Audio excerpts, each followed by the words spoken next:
penting untuk dikelola dengan baik. Dalam persaingan bisnis yang ketat, menuntut perusahaan untuk terus meningkatkan kualitas dan produktivitas.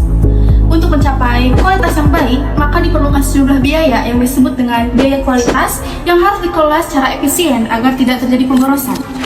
Pengelolaan biaya kualitas yang baik dapat meningkatkan mutu produk dan efisiensi proses produksi. Oleh karena itu, pemahaman mengenai hubungan antara biaya kualitas dan produktivitas sangat penting dalam upaya peningkatan kinerja perusahaan. Kualitas adalah suatu keunggulan produk atau jasa dibandingkan dengan standar dan harapan yang ada.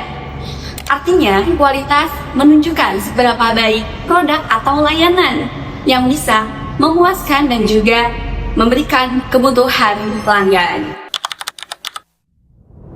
Biaya kualitas adalah biaya yang timbul karena adanya kemungkinan atau kenyataan yang dimana produknya itu tidak sesuai dengan standar mutu perusahaan. Di dalam biaya kualitas terdapat juga pengukuran biaya kualitas.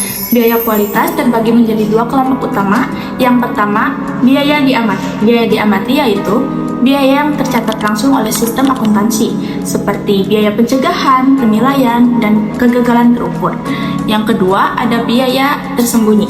Biaya tersembunyi yaitu biaya akibat kegagalan yang tidak tercatat langsung oleh sistem akuntansi, seperti kehilangan pelanggan atau pangsa pasar. Ada 3 metode untuk pengukuran biaya tersembunyi, yaitu modifikasi, riset pemasaran, dan juga fungsi kerugian Taguchi. Cost of quality diklasifikasikan menjadi 4 kategori yang disebut model FOF, yaitu prevention atau bisa dibilang biaya pencegahan, appraisal, biaya penilaian, and failure internal and external atau bisa dibilang biaya kegagalan di dalam dan di luar. Biaya kualitas pun memiliki model dan pendekatan. Menurut Hansel, dalam manajemen mutu, biaya kualitas tidak hanya dilihat sebagai biaya tambahan pengeluaran, melainkan sebagai investasi strategis untuk meningkatkan efisiensi dan daya saing perusahaan. Ada 2 pendekatan umum yang digunakan, yaitu pendekatan konvensional atau traditional view, kemudian ada pendekatan kontemporer atau modern view. Menurut Andi Ontong, biaya kualitas digunakan untuk melihat seberapa bagus sistem pengendalian kualitas di perusahaan. Jika biaya kualitas rendah, maka program pengendalian kualitasnya berjalan dengan efektif. Tetapi, jika kualitasnya masih tinggi, maka masih terdapat banyak kesalahan. Semakin berkurangnya biaya kualitas, maka perusahaan akan mendapatkan profit yang lebih banyak.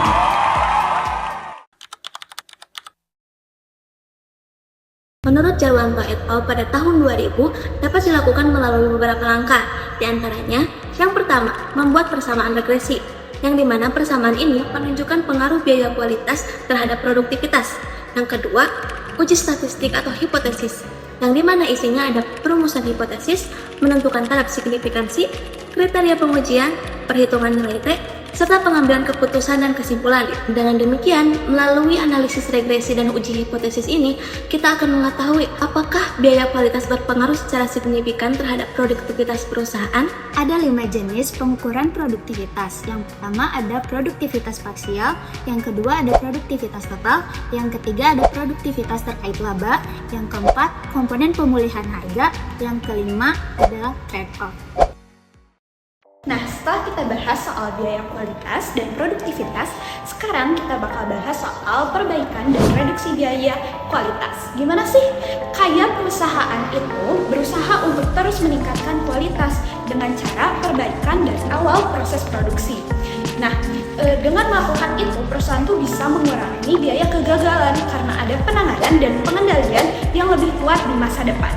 Nah, selanjutnya yaitu pendekatan yang sering digunakan di perbaikan dan reduksi biaya kualitas. Nah, apa aja sih? Yang pertama yaitu Kaizen, dan yang kedua yaitu PDCA, Plan, Do, Check, Act.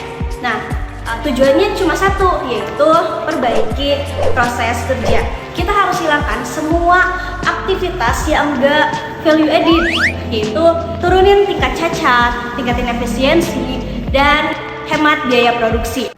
Nah, dari pembahasan tadi dapat kita ketahui bahwa biaya kualitas atau cost of quality adalah semua biaya yang muncul karena adanya kemungkinan atau kenyataan produk itu tidak sesuai dengan standar. Dan tujuannya itu untuk perusahaan mengetahui di mana letak pemborosannya dan bisa meningkatkan efisiensi perusahaan itu tersendiri. Dan sekarang, metode pendekatan itu telah berubah yang semula tradisional menjadi modern atau yang dikenal sebagai zero effect. So, kalau video ini bermanfaat, jangan lupa like dan share agar banyak yang makin tahu tentang pentingnya biaya kualitas dan juga produktivitas.